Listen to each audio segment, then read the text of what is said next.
Go return. Do you know how to turn it? No. I mean, we'll figure it out. So it's me. It's on you, right? Okay.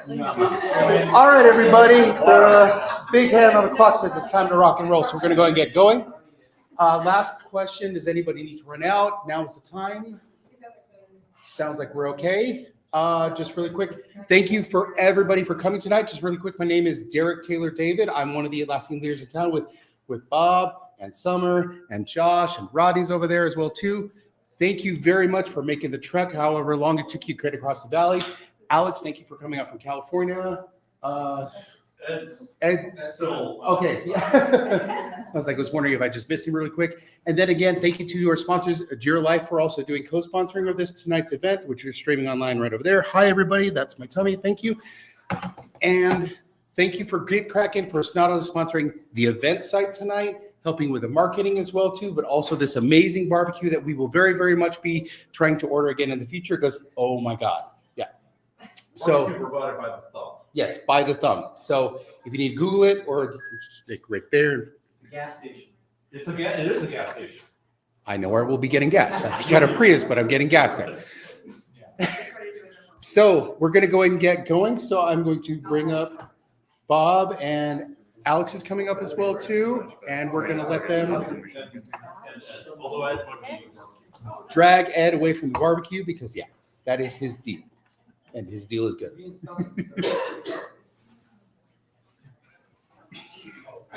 Someone gave me a 5-minute warning like 5 minutes ago. So. I just needed your presence. Vaguely like me, smartly handsome. Here you go. And then out. All right. Last really quick, if you have not signed the yellow time sheet, please do so. That's how we get in contact with you until the future events. That's how the Yes, bill gets I think so. Please make sure your name's on there. We pay bills?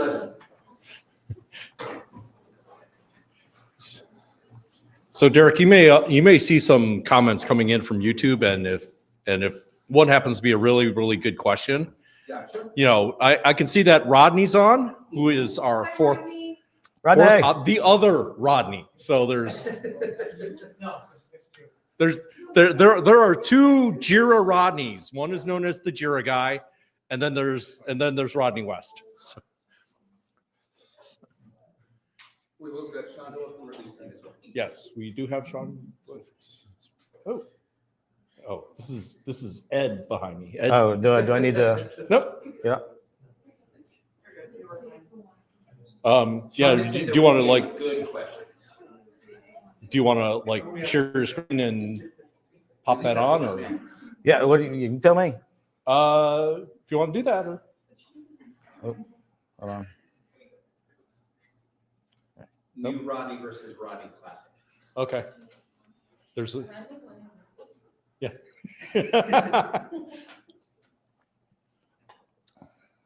So Jen's control. Okay. I am going to pass it on to the person that came from the farthest place, and that's going to be Ed Gale from Atlanta, Georgia. Thank you. So, Ed, tell us a little bit about yourself. So first of all, I am not above bribing people to come to events with barbecue. So I saw that was a successful, lulls you into a food coma. So then you don't remember anything I say, and then everyone's happy, right? So, okay. Anyway, I've been in the Atlassian ecosphere for about 15 years now. I'm a solutions architect at AppFire. And I am also a pit master as my side superpower. So I have 7 smokers in my backyard, and I've been there. I've counted them. Yeah, I do have a problem. It's okay though. Yeah. So you know, me and Rodney and Alex and Bob wrote a book once upon a time, which we will be giving away.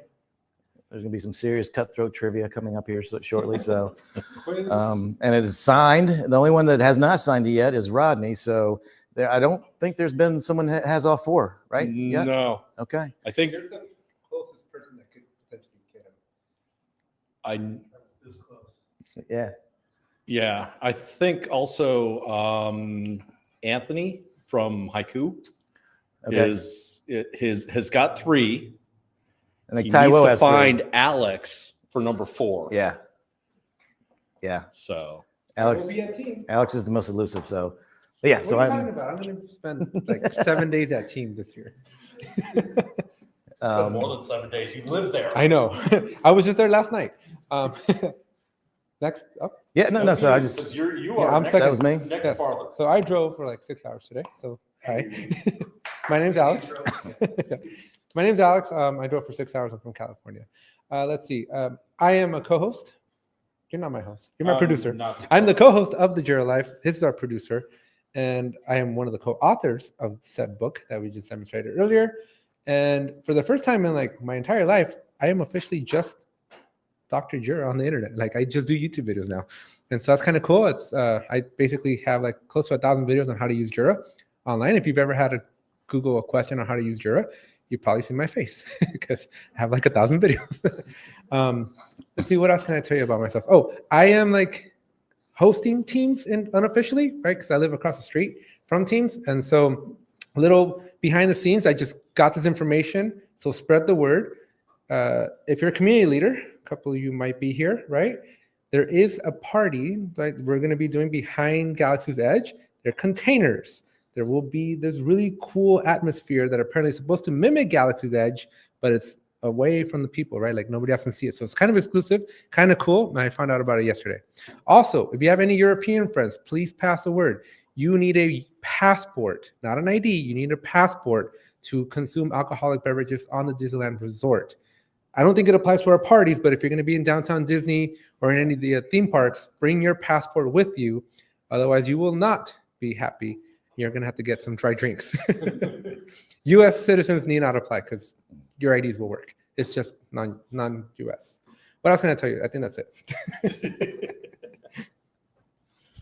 All right. And I guess that leaves it up to me. I'm going to be bringing up the rear mainly because I'm the local boy over here in sunny Phoenix. Good evening, Phoenix. There we go. I know you're here, and mainly because it's not 100 degrees yet. I heard it was going to be 100 degrees next week, so that's kind of like the best guarantee that you won't be staying here long, right? Okay. Hi, everybody. My name is Bob Wen, and by day, I am a solutions architect over at C Prime. And like Ed and like Alex, I have a lot of extracurricular activities, you'd probably call them. Like Ed, I do dabble in a little bit of barbecue. Some people, there are people in this audience who have not died from my barbecue, so it's a good sign, right? Yeah. Wait. You're helping me with the barbecue we're doing at the house. Yes, I am. Should I be concerned? No, because we're gonna make you on camera do most of the prep, and then we're gonna see how badly Supervise. Ed face palms during said recording. So watch out for that recording on YouTube coming. That's also one of my other extracurricular activities is, as Alex mentioned, I work on a little podcast called The Jira Life. I'm the producer of it, which basically means I get Alex's water, and Rodney Nissen, the Jira guy, I get his water too. So, they get, here's your coffee, Mr. Ortiz. I don't drink coffee, but thank you. Okay. One other extracurricular, and I was actually the one that kind of dragged Ed and dragged Alex and dragged Rodney, the Jira guy. I write books. This is actually, with these four gentlemen, this is book number 2 for me. The first one I wrote with Pact is called Safe for DevOps Practitioners. They wanted me to talk about how DevOps fits in with the Scaled Agile framework. And so I did that. That got released in 2022. And then they wanted to come back and ask me about how Atlassian does DevOps. And so we really talk about it in this one, where the approach for this, we tried to start. Let me back up a bit and say that the first hardest part of this was basically structuring how we wanted to present the material. Right? It's how do we talk about Jira and Confluence and Bitbucket and Compass and The entire tool chain. the whole tool chain. And so they hammered them, mostly Yeah, me. Spoilers, if you guys ever get approached to write a book, one, run away from Bob when he approaches you. Two, this hypothetical outline that we created, little did we know was going to be like the rules that we had to follow. And they're like, this, because we started writing the book, and they're like, this doesn't match with the outline. I'm like, we didn't know what we were doing when we wrote the outline. Yeah. So along those lines, the whole process, it was long, it was difficult, but I really enjoyed it. And probably one of my favorite parts was just seeing Alex fight with the publisher constantly on LinkedIn messaging or whatever. It was pretty funny. Dr. Snarky. Yeah. Yes. So, and part of that outline came, and why is it called the Atlassian DevOps Toolchain Cookbook? And we eventually settled upon the idea that how many of you are really, really into cooking, like Ed and myself, and big gourmet? How many? So you've got your library of cookbooks, right? There's Joshua Wiseman. There's my cookbook list is kind of dated. There's Emerald. There's Tyler Florence. Just like the guys that founded Food Network, right? These days they're all YouTube guys, right? Joshua Wiseman and Man, you got to get Julia Childs, man, the OG. yeah. Well, I have a copy. I'm just saying. But with any of so those of you that have cookbooks and love cooking, how many of you read your cookbooks from page 1 to the last page? All right. Yeah, you don't. And that's the same approach with this one. There are chapters devoted to certain aspects so that you can create a DevOps tool chain, mostly with Atlassian tools, but there are actually chapters where you don't deal with Atlassian tools. You deal with other tools from other vendors. And so we wanted to bring those in there so that you could pick and choose which chapters you needed to get a robust tool chain.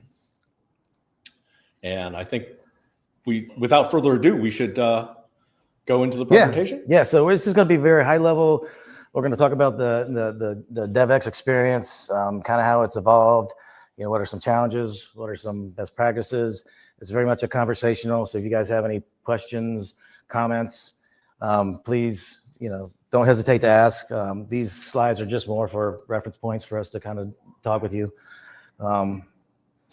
So the first one here is, we talk about the DevOps journey. So, back in the day, we were dealing with, of course, back in the day, we were dealing with older stuff than this, but we have, developers were dealing with, the cloud applications, and then they were dealing with containers. So we, you had Docker and Kubernetes, and then we have microservices now. So these applications are built probably around like 100 different microservices, whether it's from the database or anything. And then, oh, by the way, now we have to make sure that we deal with security. So let's introduce DevSecOps in there. So we do vulnerability scanning into our code to make sure that we are covered from that perspective. So that's a way of just saying there's a lot on developers' plates these days.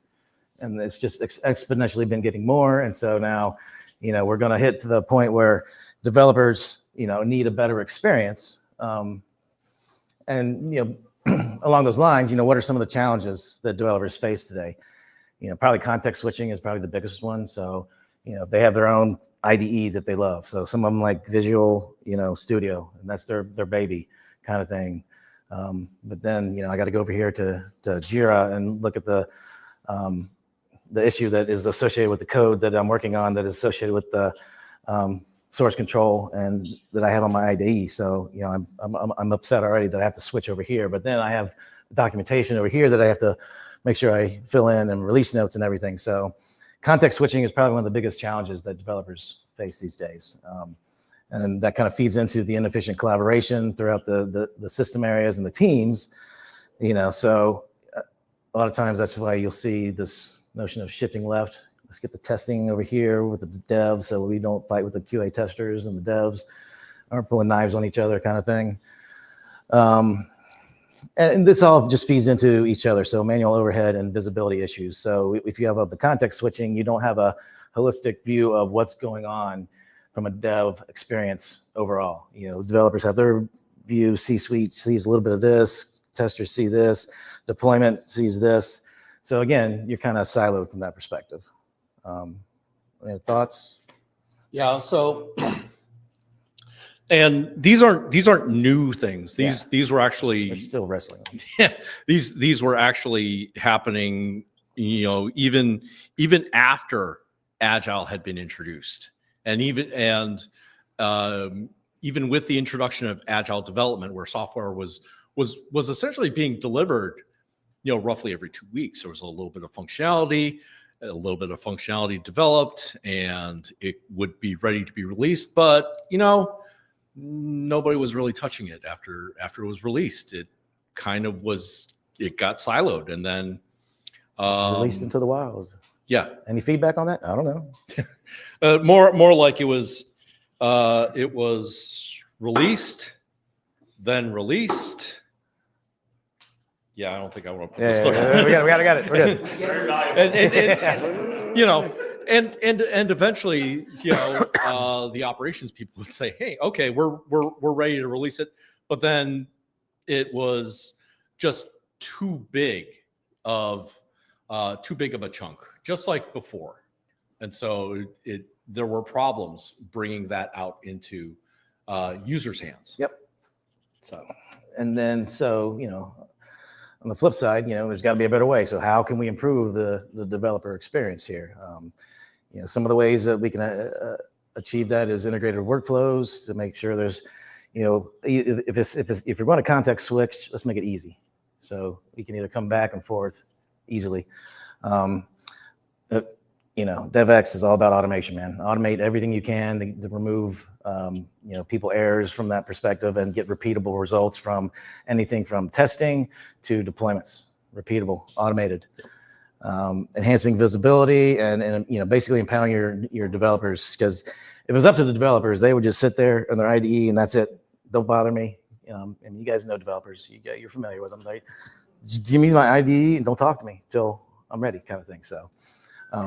But making them feel more empowered as far as how everyone sees them, because sometimes they don't understand that they are part of this whole system of software development lifecycle. That they kick the code and then they're on to their next thing, but they may get feedback on the code that they just released and everything. So, getting them more empowered as far as how they fit into the whole dynamics of an organization. And so that brings us to, so how does that apply to Atlassian? So Atlassian Open DevOps. So you could just use Atlassian tools for your entire DevOps toolchain. So you can go from, Bitbucket, don't use Bamboo, to, as your source control.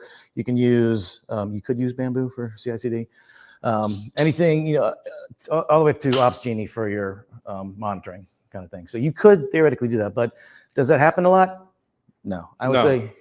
Because most of the time, companies are going to go with the tools that they already have. Right. They've already made an investment in GitHub. They've already made an investment in Datadog or Circle CI or Jenkins. And so you're going to have this best of breed approach, is what 99% of the time is going to happen. And the cool thing about Atlassian is that they realize that. They're like, okay, that's great. We can take a DevOps toolchain best of breed approach. We'll just have Jira and Confluence as our foundation, JSM, Jira, and Confluence as our foundation applications. And now you can plug in whatever tools that you are using and your developers are used to using from an organizational approach. Make everyone happy. And so obviously that led to us writing this book. So again, we cover everything in there from, how do you get source control? How do you do test case management? Looking at, everything from, Compass to, your Bitbucket, your pipelines, everything. So again, like Bob said, if you're interested in one specific area of the DevOps toolchain, you don't have to read the whole book to get there. You can just go, let me go to how did they implement pipelines within Bitbucket or GitHub? The funny thing is we we didn't write a Jira book. There's plenty of Jira books Yeah, yeah. out there. We didn't write a Confluence book. There's actually several good Confluence Resources, yep. books out there. Some that are published by Pact. We didn't write a book on Git. But what we wanted to do was we wanted to write about the in-betweens. Yep. So how does the connection happen that between Jira and a source control tool, Bitbucket, GitHub, GitLab? How does Jira connect with Confluence, and what are the advantages of that happening? And then as far as the developer experience goes, how does having those connections give you a better DevX experience? Yep.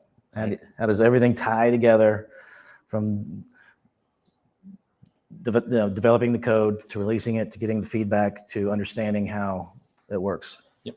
Yeah. So given that, it's about to get on. It's trivia time. I need you guys to get your phone out and scan the QR code here.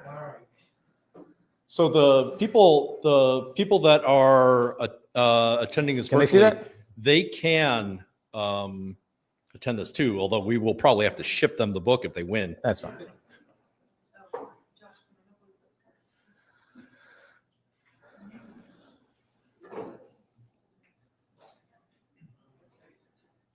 All right, so make sure everyone's got the scan going on here. So, So like let's- we've got 5 people. 5 people online. Yeah. Make sure everyone here's No, got to go they're, on here. Okay. Just.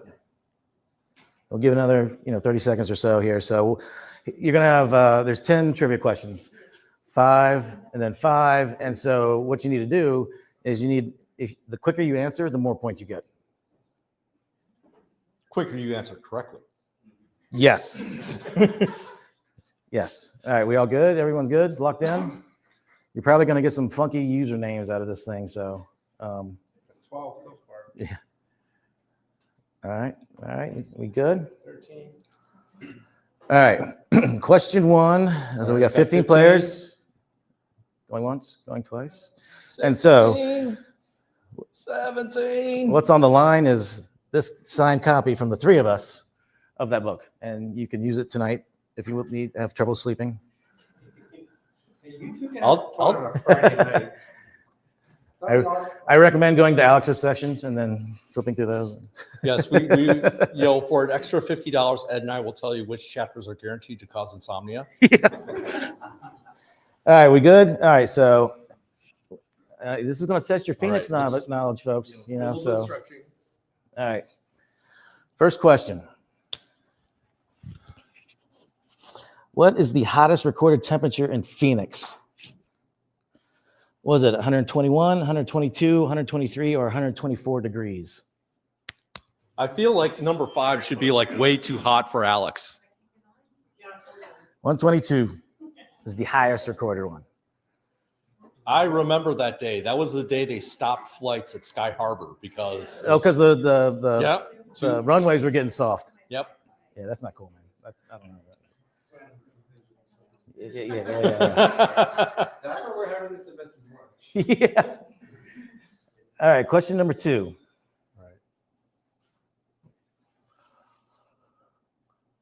The opening scene of this Alfred Hitchcock movie was filmed in downtown Phoenix. Was it Psycho, The Birds, Vertigo, or Dial M for Murder?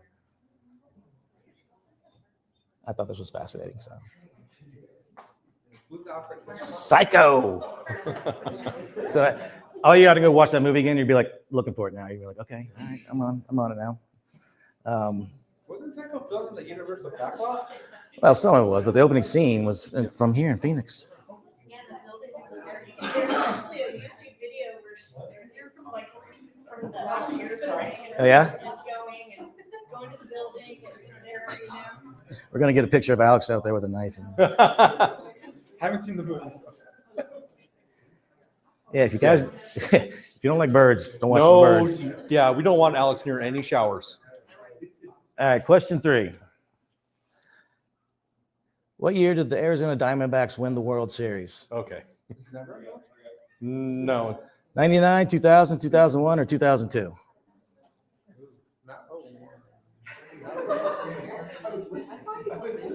2001, that's right. Yep.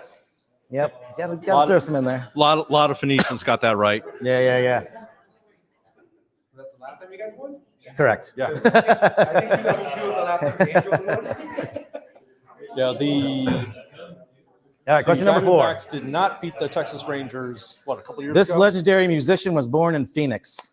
Was it Pat Benatar, Stevie Nicks, Madonna, or Taylor Swift? I did not know this one. Oh, Stevie Nicks. That's right. Yeah, Stevie.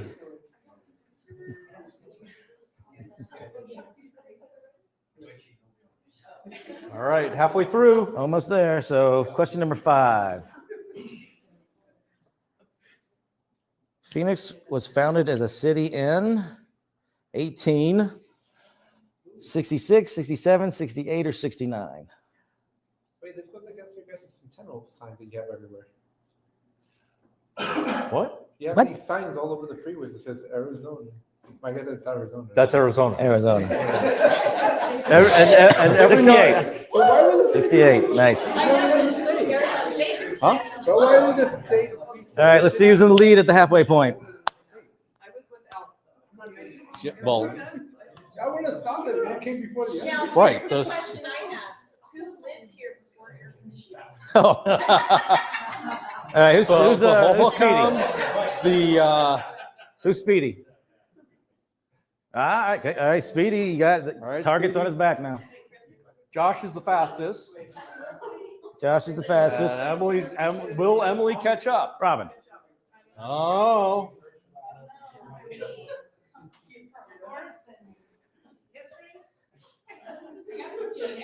All right, question 6. This Tex-Mex dish was invented in Phoenix. Is it the chimichanga, churro supreme, double stack taco, or the flautas extraordinaire?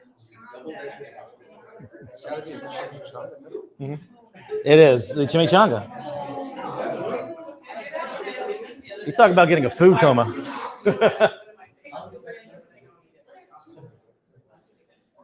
If you rope drop Disneyland, they do have a breakfast chimichanga. All right, see? That sells out very, very quickly. All right, question 7. I can't remember. The body of Phoenix's first governor is in what object in Papago Park? An obelisk, a wooden tower, a pyramid, or underground crypt? You guys have a pyramid? And it is a pyramid. I do. I see. That's what I was like. I would have picked obelisk. I mean, come on. Hey, come on. Wait, can you go there? Like, is it still there? It's still there. All right, question 8. The Phoenix Police Department is responsible for this well-known warning. Is it the no fault, the tsunami, the abandoned car, or the Miranda warning? Miranda warning. If anyone has been arrested, not saying I have or have not. Yes, it is the Miranda warning. The Miranda rights. All right, question number 9. All right, not too many questions left. This actress is from Phoenix, and I may or may not have had a crush on her. Linda Carter, Selma Hayek, Audrey Hepburn, or Monica Bellucci?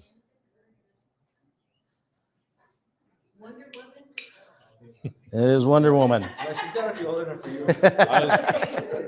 Hey, she's only 73 right now, I right, was, man? I was So- looking for the obligatory Emma Stone, so you I know. know, I'm like, you know. Scottsdale. All right, last question. Here we go. All right, last chance. And I don't remember what it is. Hold on.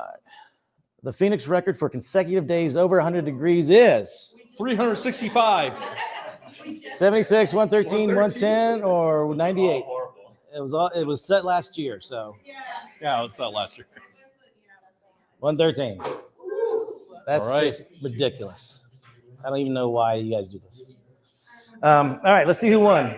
It's fine. It's a dry heat. Here we go. All right. Let's see what we got. Hold on.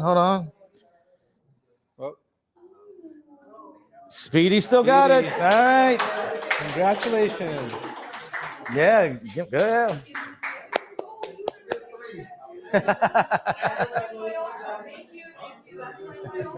Should we? As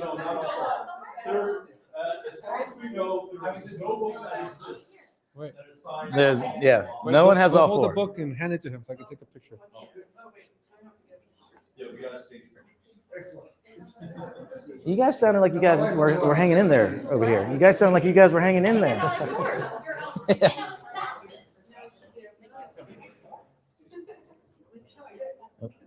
Why do I keep doing that? Thank you for winning. Thank you. So if anybody wants to find Rodney,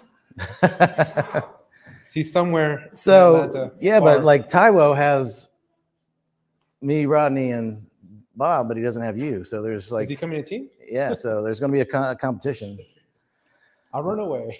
All right, so thank you for indulging my city history thing. Every ace I go to, I try to find out about the city, and it's always fascinating that what I don't know about cities. So You should have had. I did know that they have like the oldest capital or the biggest capital. Or It's something like the most populous city as a capital is Phoenix. It's like it has like over 1 million people, kind of thing. But your capital building too, right? Like there's something special about it. There's a copper dome on it. But besides the fact that when you're walking on it, it's so creepy. I thought it was going to fall through. It has really tall ceilings to aid with the airflow back in the day before. Before AC. Yeah. Thank All you, right. carrier. So what we're going to do now is these are all the chapters in the book. We're just going to pick one right now to kind of look at, and what we're going to do is just kind of go over. I'm going to show you a bit of how GitKraken kind of integrates into all this as far as the DevOps toolchain at a very high level, and I'm going to throw it over to Ken, who's going to do the deeper dive or Not too deep, don't worry. surface. Yeah. So in the 1, 2, 3, 4th chapter. Or 3rd chapter after the introduction, we have about getting your source control. So how are you hooking up your source control to Jira, whether you're using GitLab, GitHub, Bitbucket, whatever you're using. So normally, if you go into Atlassian's a project and go to the tool chain, you can find where you can add in your source code management items here, and so you actually hit the appropriate authentication to pull this in. But you can also do that via GitKraken. And so I'm going to kind of go off script here and pull up an actual live So- demo. While he's doing that, I'm going to probably explain. And this is my personal opinion, but I have shared it with sometimes clients. And your legal disclaimer that you do on me. yes, maybe. I really do like GitKraken as an integration to your Git-based source control tool, mainly because it's almost universal, right? You could throw any version, GitLab, GitHub, Bitbucket, the ones that AWS is deprecating, the one that GCP is deprecating. Anything that is based on Git that has that server model, GitKraken can integrate that and have it show up in Jira. Yep. And what I'm showing you here is I went to the GitKraken manage integrations. So once you've installed GitKraken on your Jira instance, you can go to manage integrations, and I have connected all three here. I've connected Bitbucket, GitHub, and GitLab. And we can see that they are included, and I've got them indexed, and these are the number of repositories in each of them. So again, it gives you a clear view of, hey, here's what I've got integrated from a Git perspective.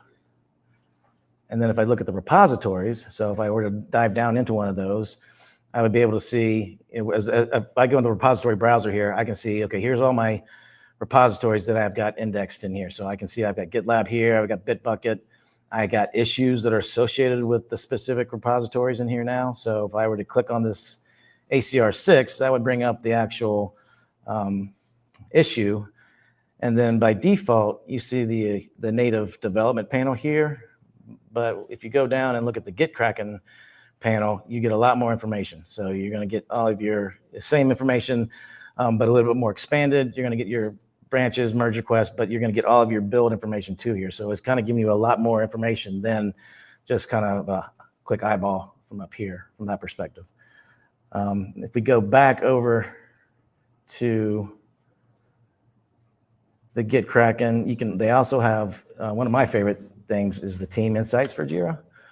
So if I look at team insights for Jira, this is kind of where we're bringing in the whole picture of what's going on your Jira instance. So it's bringing together, here's all my issues that I have, and I can look at those from whatever filter I want to, whatever projects I want to. So I've got one project, I can bring in all projects, I can bring in whatever I want, but I can see pretty quickly, here's what's going on, here's the contributors, here's my commits, do I have any pull requests, do I have any warnings, do I have a repository that's stale? It's like, hey, you haven't done anything in a couple days. If I wanted to, I could go right here and I can actually change the status if I wanted to. So I can actually update the issues right here from a status perspective. I can also look at this from a team view. So, hey, I have my team of developers and here I can pull them all in. I can see who's working on what. Again, high level, I just have myself and Jamie in here. Jamie doesn't know she's about to get everything assigned to her. But again, I can come in here and see, hey, what am I working on? Here's my issues. Here from a source control perspective, here's what I've got going on. And then I can look from my sprint perspective, like how am I doing from a sprint perspective? You know, where am I at in the sprint? Am I doing okay? And then I can also pull up the backlog information as well. So here I can pull up anything from my backlog and my specific sprints that I have for this project that I am looking at. I actually pulled in a specific board to look at this. And then I can see again, the cool thing I think is that you can literally update your issue right here within Team Insights. But again, you can see as far as how you're doing from your sprint perspective.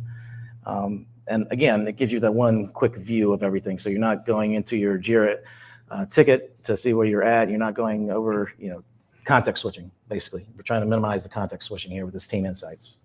And a couple of things to add here. I summarize, when I talked to you last time, right? You're really a representative of the user, right? And while this conversation is very technical, right, very, very insightful from the technical perspective, from the developer perspective, as a PM, right, as a project manager, it's super valuable to have this information too, because oftentimes we just look at a story and it's in progress. We don't know why it's in progress or what's going on, right? And a lot of teams don't even integrate. They don't even go, like they're all using some sort of source code repository, but they don't connect it with Jira.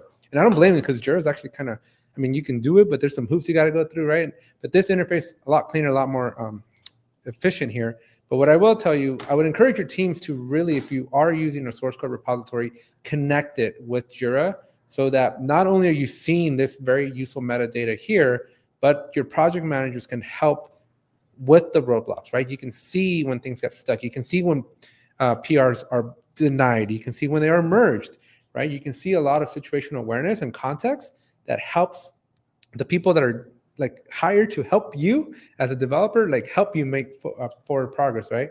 And I think oftentimes a lot of teams skip it, or what I've seen that's even, I guess it's a middle ground. Like I've seen people do like a custom field for their branch URL, which hurts because this is so much more dynamic and live.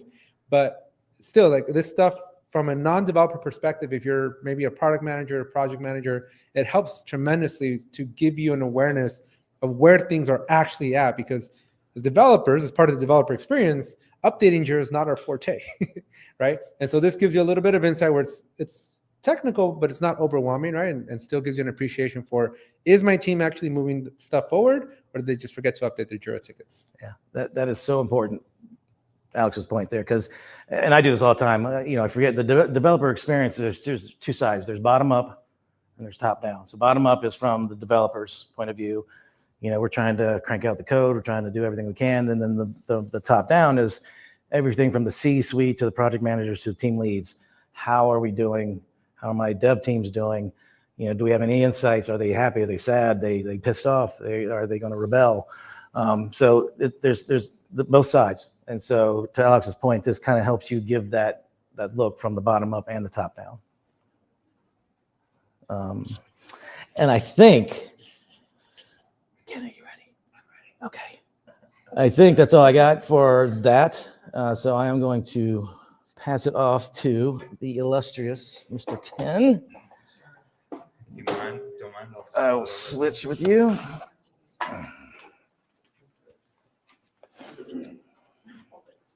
Let me give you. Oh, here you go. Here, you can. Or yeah, hot mic incident.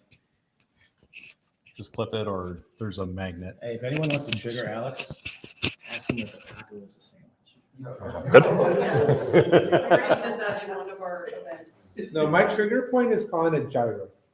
You really want to get into my skin, call it gyro. I will. I'm with you on that. There's one person that does that. Wow. I'm like in the social network movie where it's like online and it's on the line. I always just overstate her. Not gyro.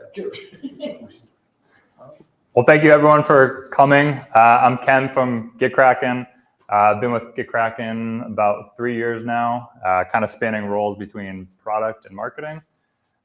So I'm going to talk to you a bit about developer experience and kind of go a little bit deeper on the stuff Ed was talking about. But I wanted to first just very quick intro to who GitKraken is. We've traditionally been like a developer-focused company creating tools for developers. And that's what we've been known for. Actually, prior to that, we created project management software, which was almost a Jira competitor. But our own internal developers, we kind of had a hackathon. And one of the things they created ended up being the tool that we now sell as GitKraken. So we basically experienced the frustrations of what developers went through and said, hey, here's opening it up to you, build something. And that tool ended up actually being the model for our business. So we've since focused on creating better experiences for developers, making it easier for them to collaborate with their teammates and ultimately help their business. I know we've talked a lot about DevX or developer experience already, but a very quick definition is we're talking not just about the tools, but how do the people and the workflows and everything work together. Tools can be part of the solution, they can be part of the problem, but also how we work together as teams, how we choose to do things has a big impact on our experience, right? It's not just for developers. I think all of us in all of our jobs think about the tools we use and like how we work with people. All that factors into how successful we can be at our job. And when you look at developers, they're a very, I would say, high value asset to a company, right? They're building the product that's important to them.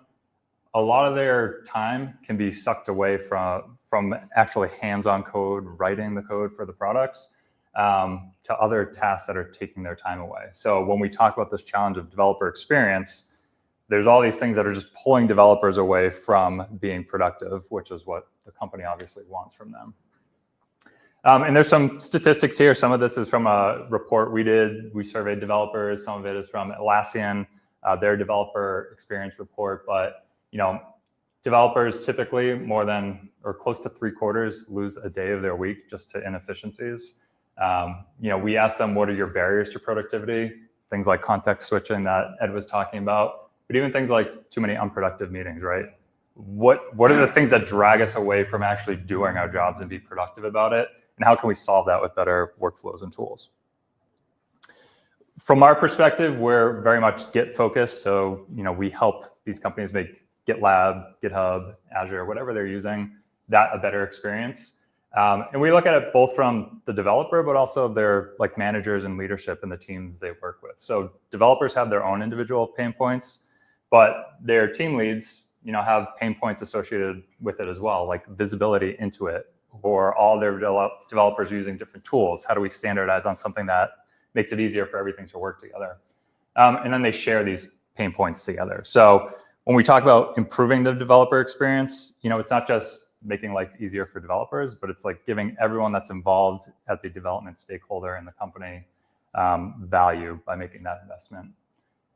So from a leadership perspective, again, this came from the Atlassian DevOps report. Leaders see it as a very important thing to keep these developers happy from both retaining the talent, but also from a productivity standpoint. And the individual developers feel it's important as well, whether they stay in their current job. So it's kind of a buzzy term that we're talking about, but both developers and their leadership find importance in it. So today I'm just going to talk a bit about, what Ed and the crew were talking about is how do we take these separate systems and make them integrate in a way, kind of smooth out these workflows, let people kind of use things the way they want to use them without adding too much friction to their workflow to come out with a better experience. And a lot of this is about improving visibility between these tools and helping people retain context. So as they're working on something, not making them jump from tool to tool, kind of remember where they were. I'll go very quickly through this because Ed kind of already walked through this, but all of our tools, we want to make sure we're working with any Git hosting provider. So we don't care, who our customers are using. We want them to get the advantage from it. Same thing with like issue trackers. All of our tools integrate with Jira, but if they're using a different issue tracker like GitHub, we want it to work with that as well because it's important for people, they're going to be resistant to change some of these things. We want to work with what they have.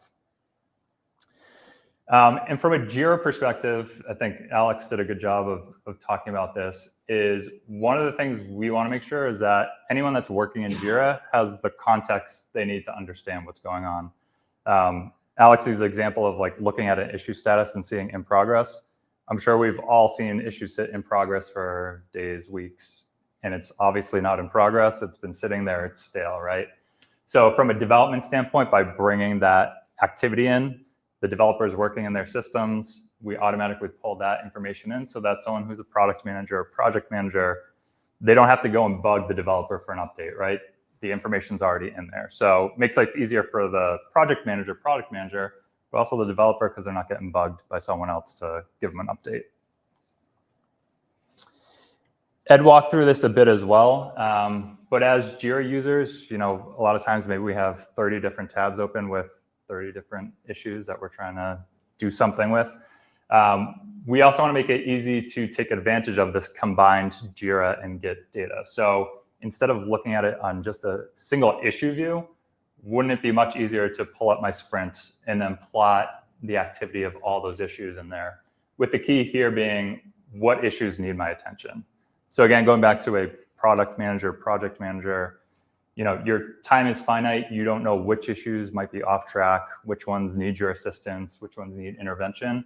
By bringing in the Jira information and the Git activity, it gives everyone kind of an opportunity to identify these issues and set up kind of risk alerts that say, hey, if progress isn't moving like you expect, let me know so I can follow up with the right person. So for developers as well, the guys mentioned like developers don't necessarily want to be updating Jira. They don't want to be in Jira. They want to keep that interaction as minimal as possible.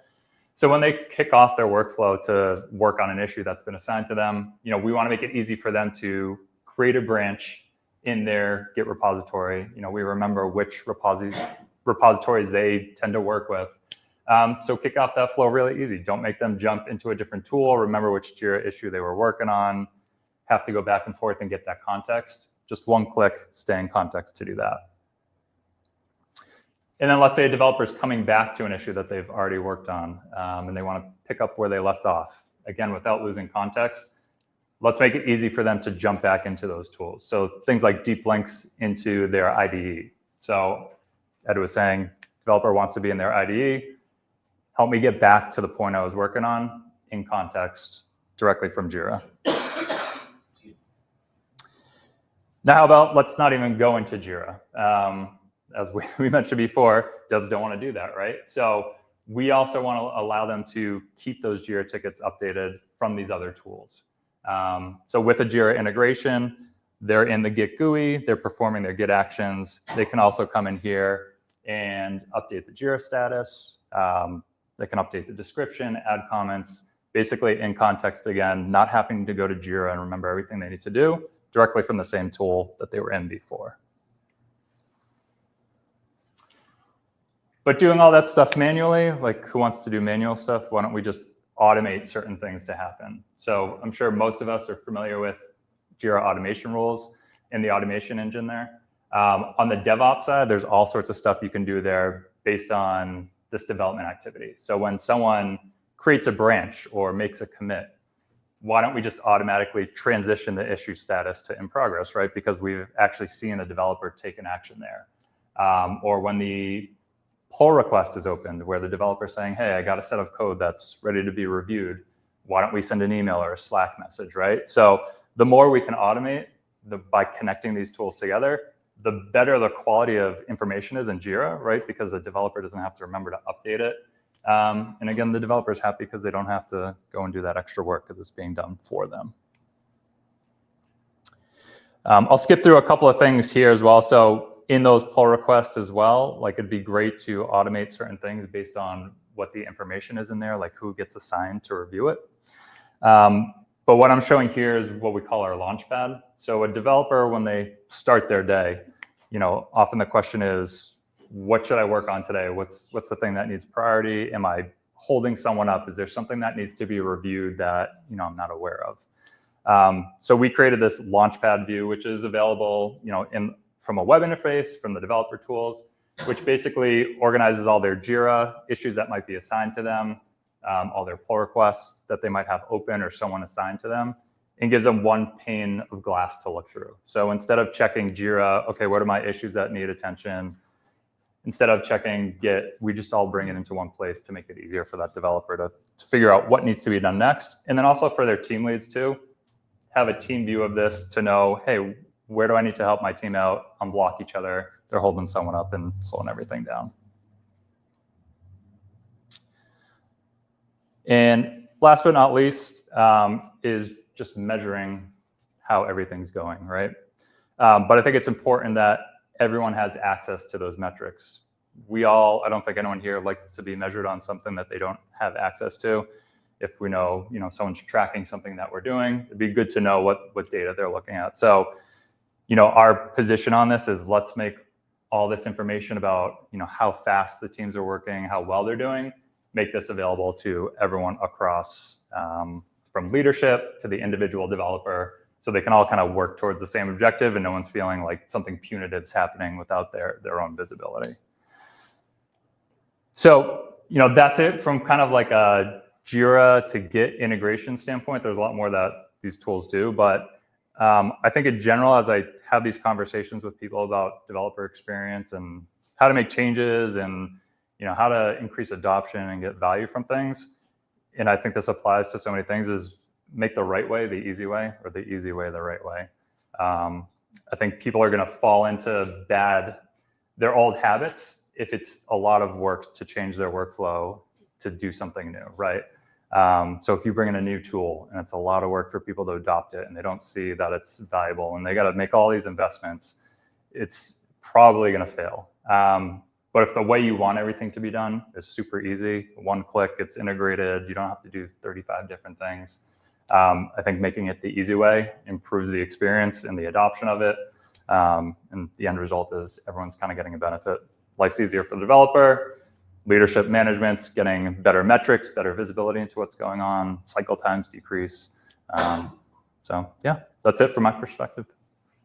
Thanks all.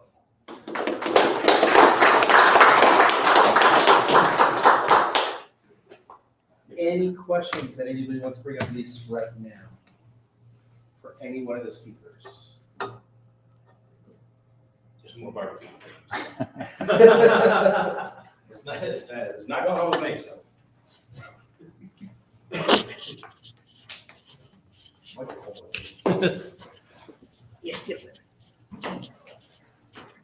Cool. So you guys got an overview of kind of DevOps, DevX. All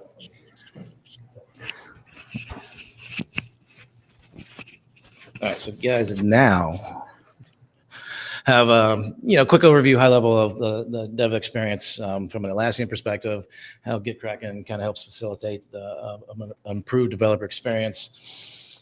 Kind of got a sneak peek into our thought process when we wrote this book on covering everything across the whole DevX and the tool chain. So, if you guys have any questions? On to version 2. Yeah, version 2. We're not hard to find. You guys can find us anywhere, whether it's online, on YouTube, podcasts.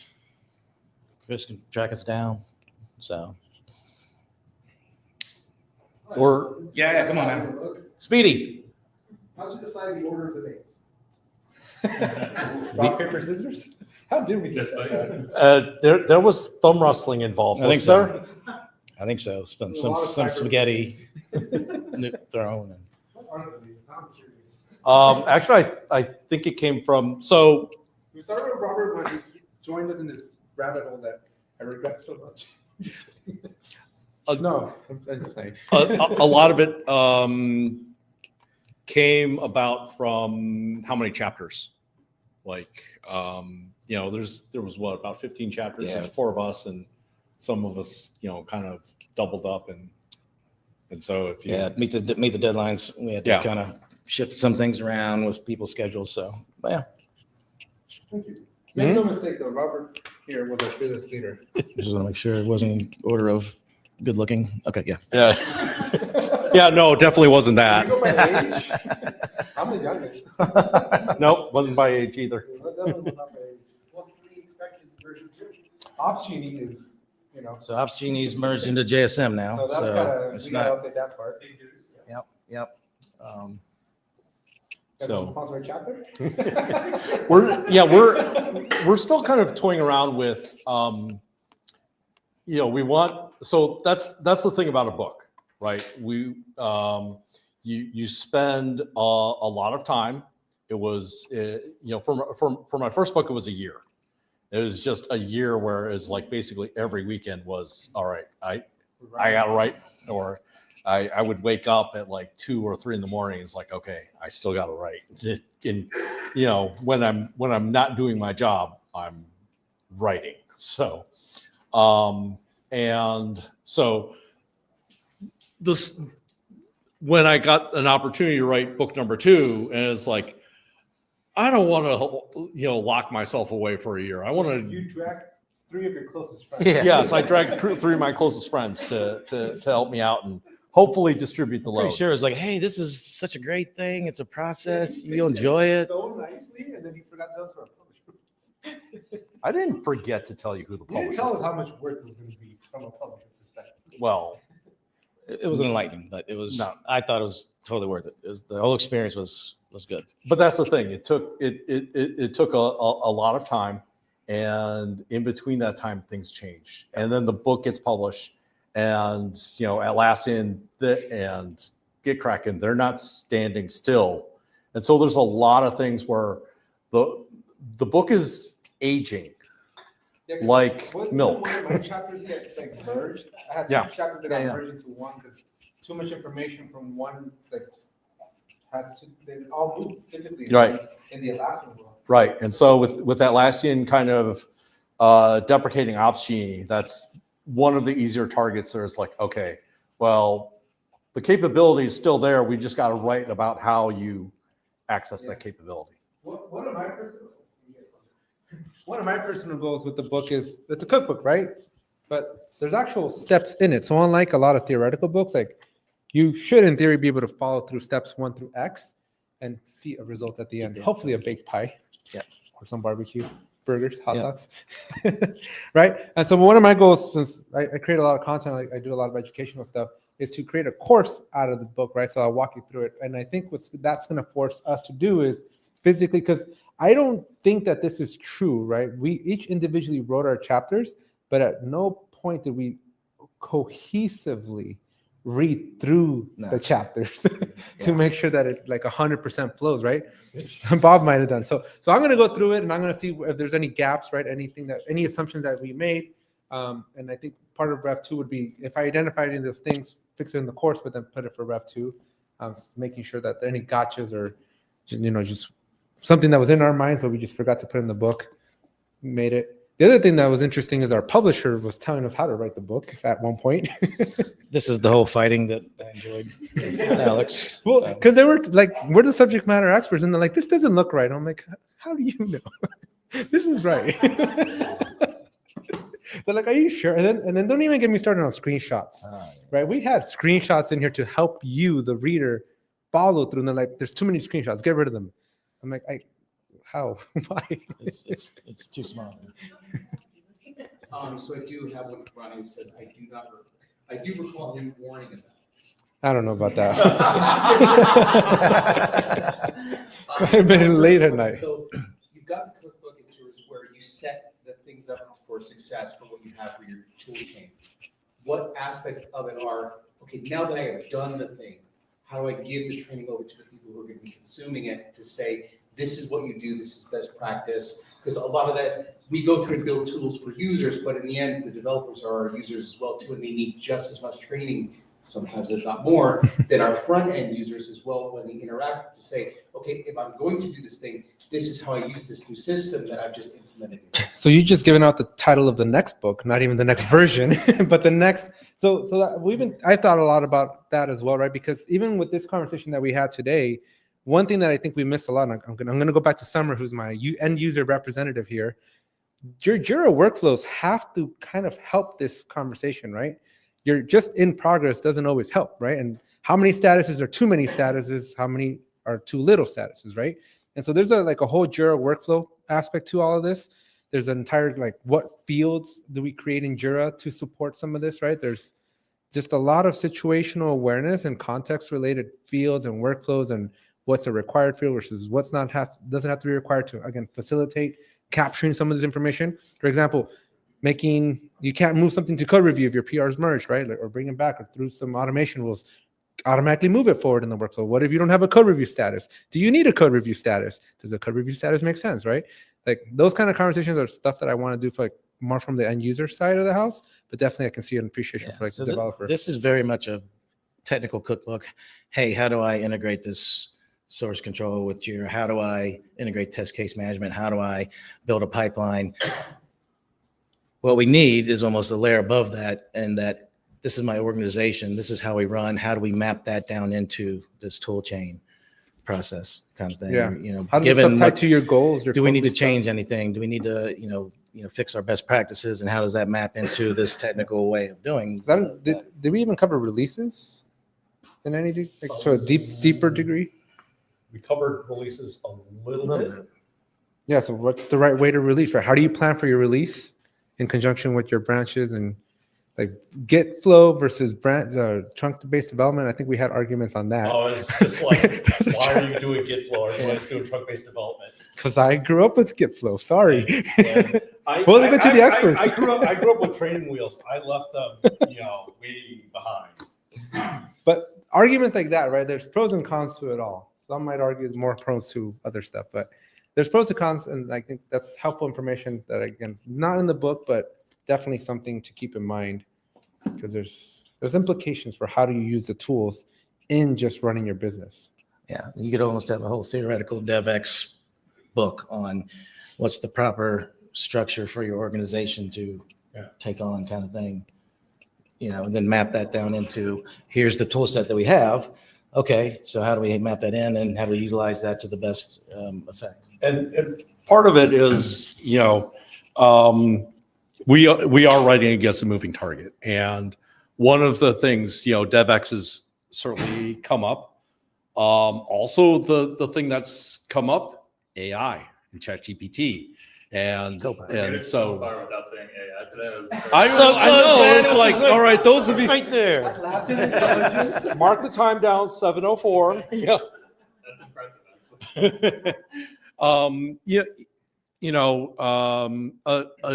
An important part of this is that DevOps is changing and evolving, where there are certain parts such as GitOps. And then once you have GitOps and you have that push-based development where you can set up platforms, then you have platform engineering. And so that's an important part that probably should have been covered. We didn't kind of cover it because it's a little. Also, Jira updated the whole UI as it Confluence, so that needs to make it in here too. Yeah. And I also found out why Atlassian doesn't put screenshots on their documentation, because it's a pain to It's keep going up. to change. It's going to change a lot, frequently, every day. Yeah, how many videos do you have to revise? Every single video will have to be redone with the new Jira UI. So stay tuned. I was just telling Ed right before the session here that now that making YouTube videos is my full-time and only job, expect 80 times more content than normal. And then he was like, there's a 10X out there. I'm like, well, I'm gonna have to get an 80X. Any next questions? Or even comments as well, too, or even add questions about something you're currently facing that maybe the group can also help with. Yeah, ask us something that. Doesn't have to be that Ed and I stand on DevOps, yeah. opposite sides, though, Yeah. because that's more fun. Like trunk-based development versus Cookbook. We should ask the experts though. GitKraken, what do you guys use?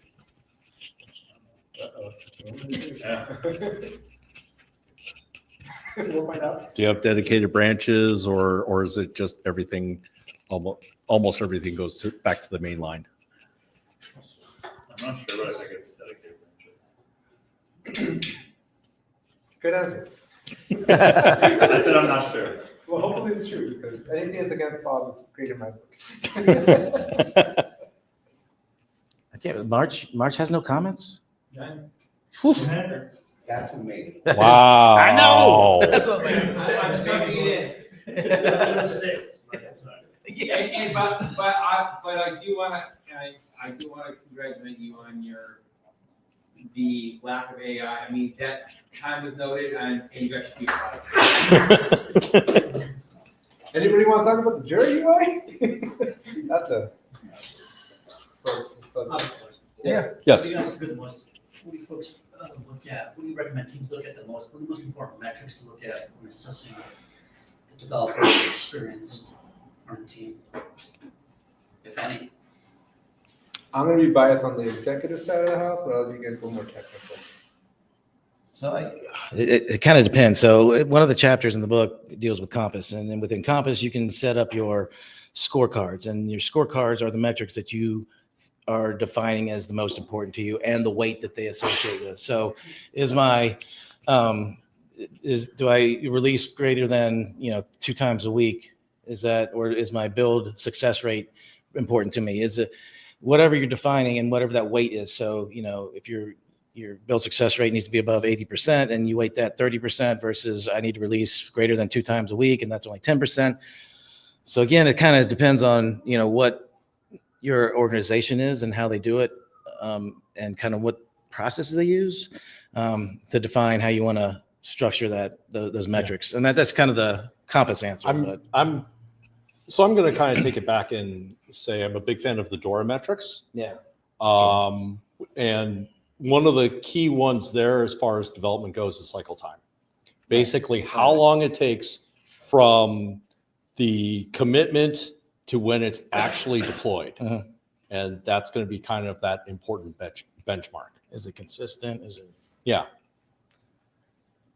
Also, along with that, what I would add, I personally hate it on the HR side when you have a different performance review every single year. It's a different format and everything else.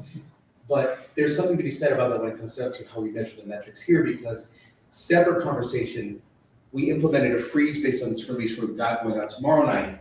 And we said 2 weeks ago, there's a freeze on any new features that are coming in.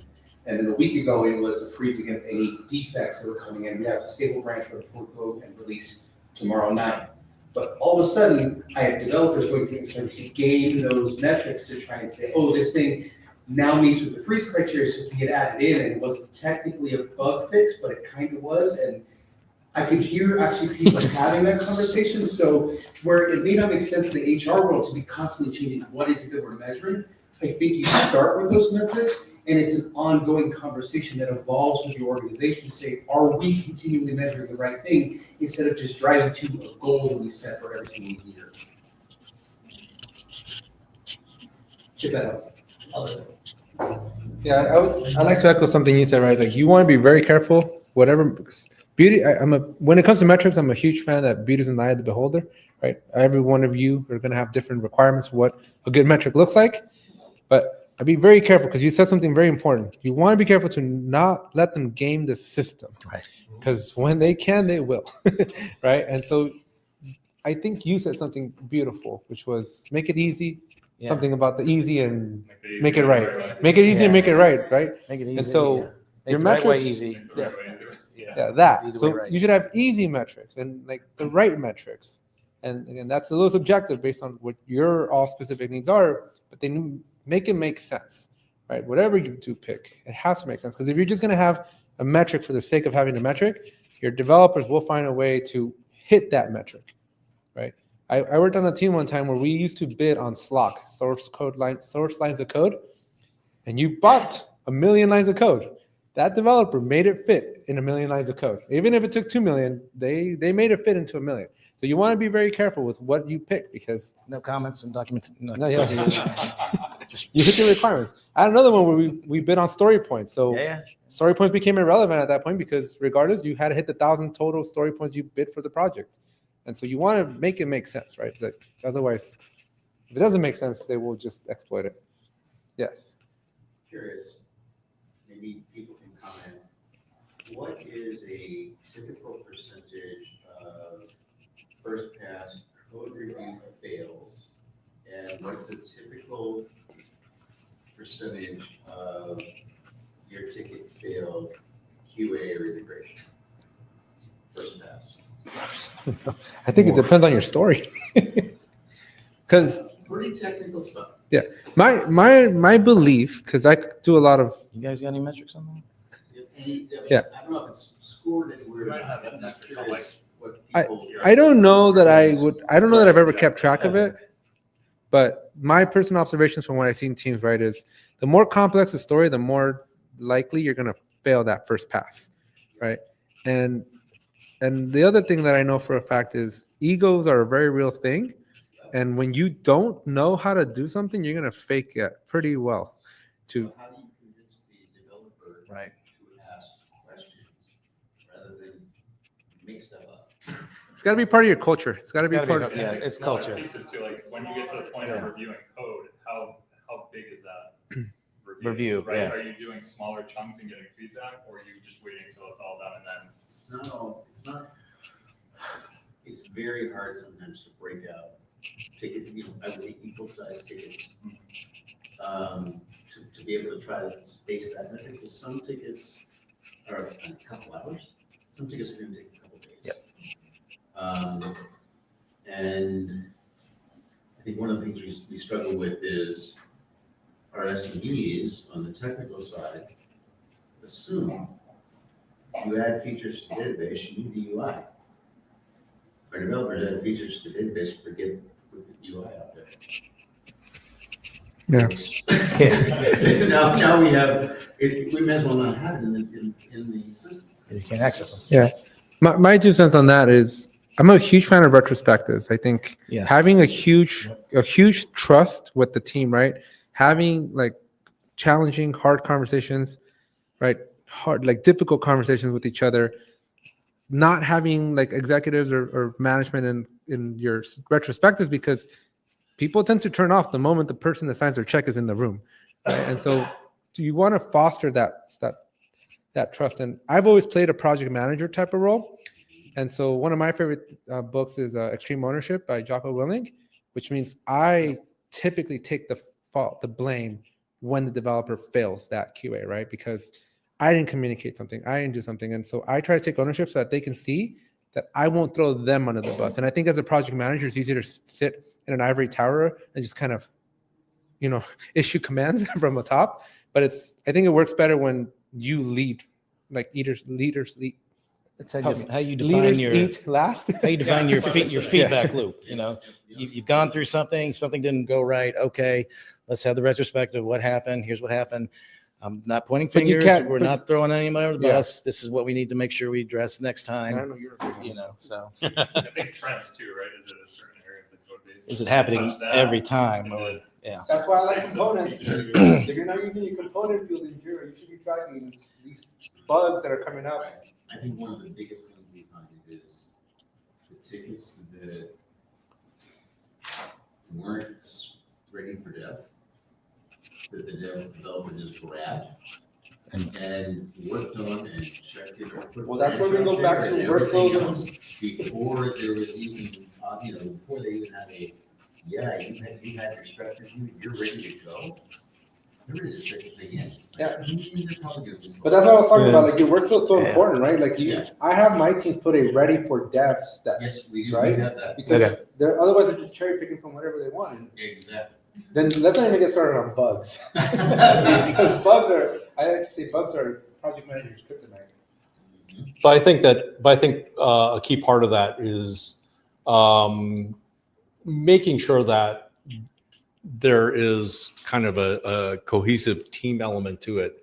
And I like to introduce working agreements first thing in there. Okay. In the working agreement, this is how we're going to define how something is ready for dev. Here's our definition of ready. Here's our definition of done. Our product owner is going to call something done when it meets this. It passes the tests. Yeah. So On that note too, I like to tell teams, every team, not just the team members, but intra teams should have the same understanding what a 1 for a story point means, what a 3 means, 5 means, because 2 different teams can't have different meanings on this because they're going to talk to each other, right? And it just muddies the water. Same thing with priorities, right? What's a priority 1? What's a priority 2? I used to work in defense, so my priority 1s were easy. Planes fall out of the sky. So if the code was going to let the plane fall out of the sky, we fixed that, right? But some companies don't have planes that can fall out of the sky, so you don't have to be as graphic. You might want to pretend like you Yeah, you might want to pretend like yeah. So you need that. So that everybody from your CTO down to the lowest level employee, they all need to understand what a priority 1 means when it comes to what should I be working on next, right? And Pam does. I'm really huge. One of the things that I usually coach my executives and just team when I'm setting up the Jira's is rank, right? Jira's rank feature is so powerful.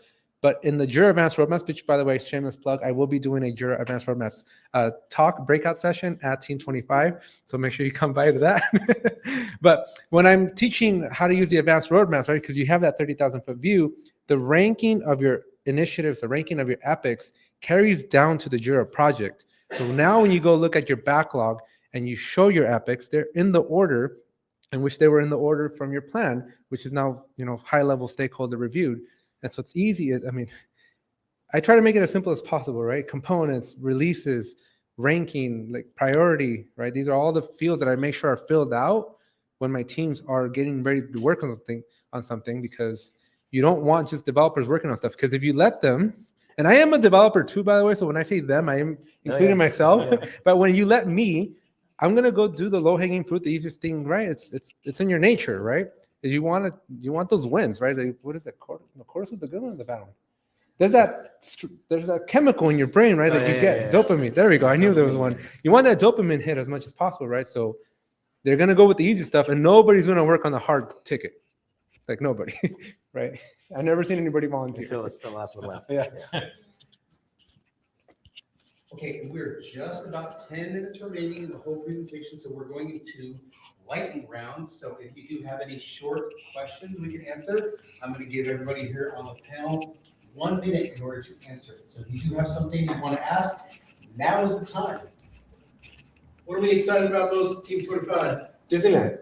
he said, I was there yesterday. I should have known that. I'm sorry. Next.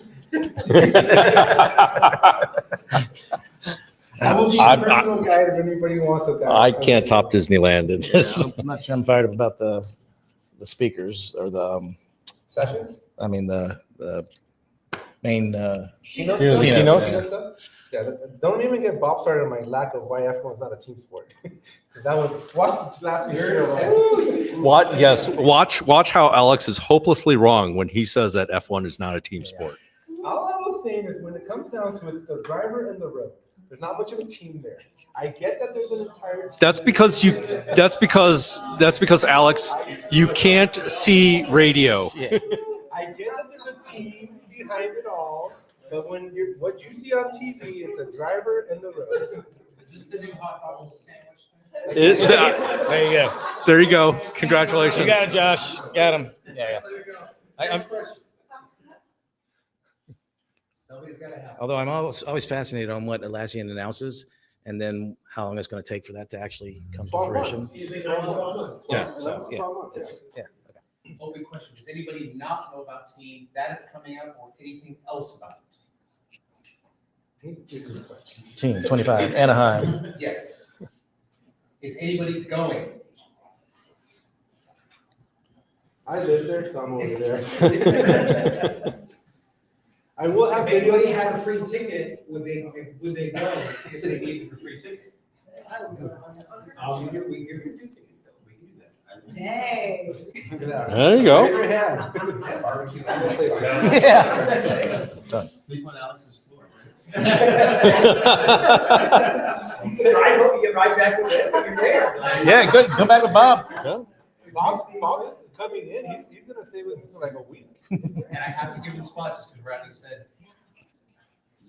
my dyslexia, how many gets can a GitKraken get? GitKraken does gets. 6. Under a second. I love it. Next question, maybe for some of you who haven't had a chance yet. Anybody on the team for the first time? Everybody's seasoned veterans. I will give you a couple of tips and somebody has some questions.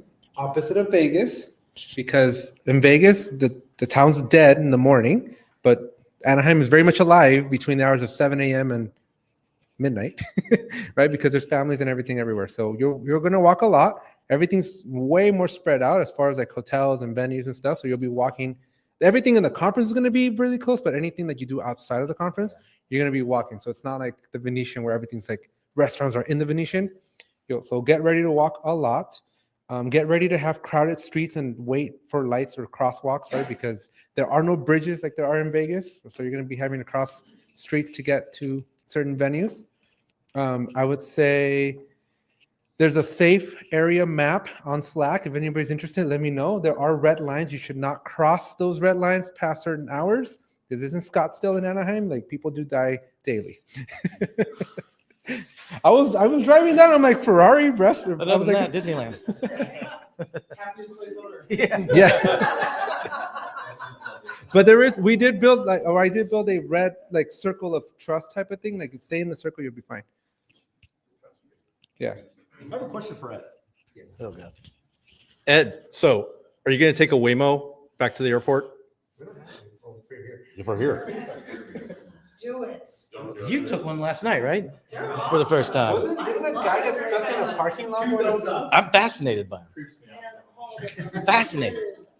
We did it in San Francisco, and you would think like, craziest city, That's like, all that. We were in Austin, and Robin took one last night, and I'm like, really? In Austin for the first time, even though I live here. I've been here forever. My first one was in Austin. I mean, I'll do it. it's the Oh, same, yeah. I thought so same. Get the app and They then- follow every rule. So in Austin, they did it through Uber. Is there a separate app here? Yeah, it's a Waymo app. Oh, okay. Just be Yeah, it careful. was through 'Cause the Uber app in Austin. which was interesting. there was a guy apparently, I don't know where, but he did get stuck in a parking lot going to circle. Yeah, that was scary. That was- The airport. I can see how that happened. If you want to see it, I have a video on my phone. I can see how that. Up against the window. We took one to GitHub Universe in San Francisco, and I would have thought that you would not be able to handle the parking barriers and, the humans directing it. And that's where it shined, and that's where I was like, oh my goodness, like this is a different level of, my Uber driver would have had a hard time understanding. I don't know. Don't put up But they have temporary probably thumbs. safer than It does not work. Anybody have a Tesla at all? Anyone? I learned when I went to Austin, if you have a Tesla or tell your friends that Tesla, do not leave full self-driving enabled because it will kill your battery by the time you come back from the airport. I learned that the hard way. Okay, so if there are no more questions, I want to say thank you to all of our speakers here tonight. So give them a round of applause.